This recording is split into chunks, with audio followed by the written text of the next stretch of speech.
ሰላም ሰላም ውድ የዩኒት ስኩል ቤተሰቦች፣ በዚህ ቻናል ትምህርቶችን በኦንላይን እያስተማርን እንገኛለን። የምናስተምራቸው ትምህርቶችም አማርኛ፣ እንግሊዘኛ፣ ሂሳብና ሌሎችንም ትምህርቶች በማስተማር ላይ እንገኛለን። ለመማር የምትፈልጉ ቤተሰቦቻችን ቪዲዮ ላይ ባስቀመጥነው ስልክ ወይም በኢሞ፣ በቴሌግራም፣ በዋትሳፕ፣ በሌሎችም የሚዲያ አማራጮች ሃሎ ይበሉን፣ ይደውሉልን፣ ይማሩ። በዛሬ ትምህርታችን የቪዲዮአችን ደግሞ ስልክ ላይ በእንግሊዘኛ እንዴት በቀላል መንገድ ማውራት እንችላለን የሚል ትምህርት የቪዲዮ እንማማራለን። እንግዲህ ከዚህ ጋር የምታዩቸው በጥያቄና በመልስ መልክ በሙሉ ስልክ ላይ የምንነጋገራቸው የተለመዱ የእንግሊዘኛ ንግግሮችን እንማማራለን።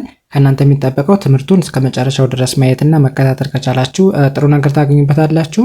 ወደ ትምህርቱ እንሄድ። ኦኬ፣ ወደ ትምህርቱ ስንሄድ ከዚህ ጋር እንደምታዩት ምን ይላል? ስልክ በእንግሊዘኛ ማውራት ይላል። ሰው ከመጀመሪያው ስንጀምር ወይም ደግሞ ኤ ምን ይላል?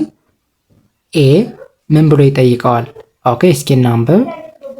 ኤች ኦ ደብሊው ምን ብለን እናንብበው? ሃው ተብሎ ይነበባል። ሃው እንላለን። ኦኬ ወደዚህኛው ስንሄድ ኤን ለብቻዋ አ ብለን ማንበብ ወይም ደግሞ አ የሚል ድምፅ አላት። አርኢን ር እንላለን። ሰው በአንድ ላይ ስናነበው አ ር አር ብያነባዋለሁ። ወደዚህኛው ስንሄድ ዋይን ለብቻዋ እንደ ይ ማንበብ፣ ኦና ዩን እንደ ው ማንበብ ወይም ደግሞ ው ሚል ድምፅ አላቸው። ስለዚህ በአንድ ላይ ስናነበው ይ ው ዩ ተብሎ ይነበባል። ኦኬ ሙሉ እናንብበው። ሃው አር ዩ ሃው አር ዩ። ስለዚህ ኤ የተባለው ሰው ሃው አር ዩ ብሎ ቢጠይቀን ቢ መልሱ ምን ሊሆን ይችላል? ሃዋሪው ማለት እንዴት ነህ ማለት ነው፣ ወይም ደግሞ እንዴት ነሽ ማለት ነው። ለሁለቱም መጠቀም ይቻላል። ሰው ምላሻችን ምን ሊሆን ይችላል? ወደ ቢ ስንሄድ አይን አይ እንላለን፣ ወይም ደግሞ አይ ሚል ድምፅ አላት።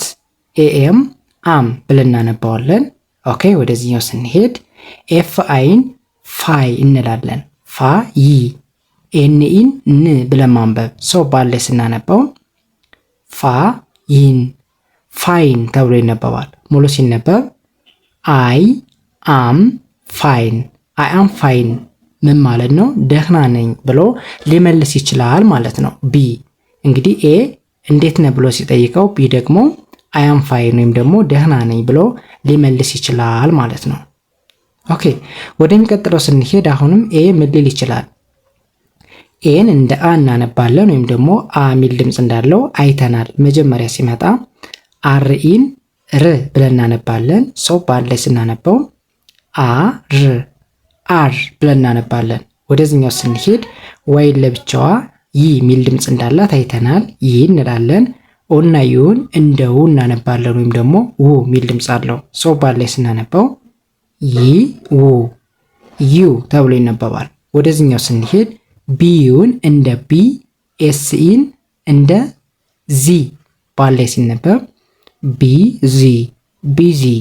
ኦኬ በአንድ ላይ አር ዩ ቢዚ አር ዩ ቢዚ ስራ አለህ ብሎ ቢጠይቀን አንድ ሰው ምላሻችን ምን ሊሆን ይችላል? ወደ ቢ ስንሄድ ቢ ደግሞ ምን ሊል ይችላል? ዋይ ኢ ኤስ የስ የስ አይ ከዛ ኤኤም አም እንላለን። ኦኬ ቢዩን ቢ ኤስ ዋይን ዚ ብለን እናነባለን። በአንድ ላይ ሲነበብ ቢዚ ቢዚ። ሙሉ እናነበው አይ ኖ የስ አይ አም ቢዚ። የስ አይ አም ቢዚ ካልነን አዎ አለኝ ወይም ደግሞ ስራ ላይ ነኝ ብለን ልንመልስ እንችላለን ማለት ነው። ኦኬ ወደሚቀጥለው ስንሄድ አሁንም ኤ ምን አለ እስኪኔ? ሲኤን እንደ ካ ሳይሆን እንደ ኮ፣ ኤልኤል እንደ ል ይነበባል። በአንድ ላይ ስናነበው ኮል ኮል፣ ኤምኢን ሚ ብለን ማንበብ። ከዛ ወደዚህኛው ስንሄድ ኤልኤን እንደ ላ፣ ቲኢን እንደ ተ፣ አርን እንደ ር በአንድ ላይ ሲነበብ ላ ተ ር ላተር። ሙሉ እናነበው ኮል ሚ ላተር ኮል ሚ ላተር። በኋላ ደውልልኝ አለን ኤ ማለት ነው። ከዛ ቢ ምን ሊል ይችላል?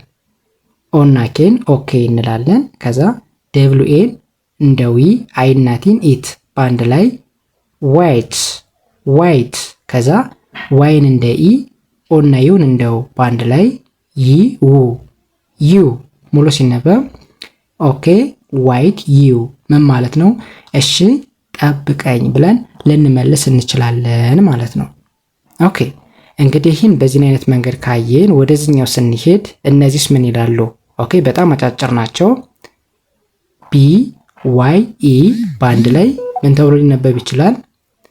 ባይ ባይ ተብሎ ይነበባል። ባይ ማለት ምን ማለት ነው? ቻው እንደማለት ነው። ቻው። ኦኬ ወደዚህኛው ስንሄድ ጂኦን እንደ ጎ ሳይሆን እንደ ጉ፣ በባለፈው ትምህርታችንም እንዳየነው ኦኦ ሚል ሁለት ተከታታይ ፊደሎች በአንድ ላይ ከመጡ ጂኦን እንደ ጎ ሳይሆን እንደ ጉ እናነባለን። ሁለተኛው ኦ ሳይለንት ትሆናለች። ዲን እንደ ድ በአንድ ላይ ሲነበብ ጉድ ጉድ። ከዛ ቢ ዋይ ኢን ባይ እንላለን። በአንድ ላይ ሲነበብ ጉድ ባይ። ጉድ ባይ ማለት በተመሳሳይ ቻው ማለት ነው። ከዚህ ጋር ለምሳሌ ባይ ብሎ አንድ ሰው ቢለን እኛ ምን እንችላለን? መልሰን ጉድ ባይ ማለት ይቻላል ማለት ነው በተመሳሳይ።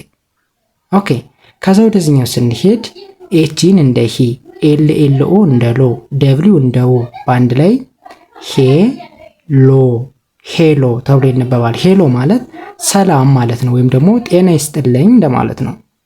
ኦኬ ከዛ ወደዚህኛው ስንሄድ ኤኤ ኤኤልኤል ኦል ተብሎ ይነበባል። ኦል። ከዛ ወደዚህኛው ስንሄድ አር አይን ራይ እንላለን። ጂኤች ሳይለንት ነው ወይም ደግሞ አይነበብም በተከታታይ ሲመጣ ማለት ነው። ሶ ጂኤችን አልፈን ቲን እንደ ት በአንድ ላይ ራይት ራይት ሙሉ ሲነበብ ኦል ራይት ኦል ራይት ማለት እሺ እንደማለት ነው በተመሳሳይ። ኦኬ ከዛ ወደሚቀጥለው ስንሄድ ኤስኢኢ ሲ ተብሎ ይነበባል ወይም ደግሞ ሲ ሚል ድምፅ አለው። ኦኬ ከዛ ዋይን እንደ ይ ኦና ዩን እንደው በአንድ ላይ ይው ዩ ማለት ሙሉ ሲነበብ ሲዩ ሲዩ ማለት እንገናኝ ማለት ነው። ከዛ መልሳችን ምን ሊሆን ይችላል? ኦና ኬን ኦኬ ማለት። ከዛ ደብሊው አይ ኤል ኤል ዌል ተብሎ ይነበባል። በአንድ ላይ ኦኬ ዌል ኦኬ ዌል ካልነን እሺ እንገናኝ እያልነን ፍቃድ እየሰጠን ነው ማለት ነው። እንግዲህ በዛሬ ትምህርታችን አብዛኛውን ጊዜ ስልክ ላይ የምንጠቀማቸው በጥያቄና በመልስ መካከል፣ ለምሳሌ ጠያቂው የሆነ ነገር ሲለን እኛ ደግሞ በጥያቄው መሰረት ምን ልንመልስ እንችላለን የሚል ትምህርት ወይም ቪዲዮን የተመማርነው ማለት ነው። ስለዚህ ከእናንተ የሚጠበቀው ትምህርቱን ወይም ቪዲዮን እስከ መጨረሻው ድረስ መከታተል፣ እንዲሁም ያልገባችሁ ማንኛውም ነገር ካለ ኮመንት ሴክሽን ላይ ጻፉልኝ የምመልስላችሁ ይሆናል። የዛሬ ትምህርታችን ይህንን ይመስል ነበር። ቀጣይ በሌላ ትምህርት እንገናኝ። በያላችሁበት ሰላም ጊዜ ተመኘሁ። ባይ ባይ።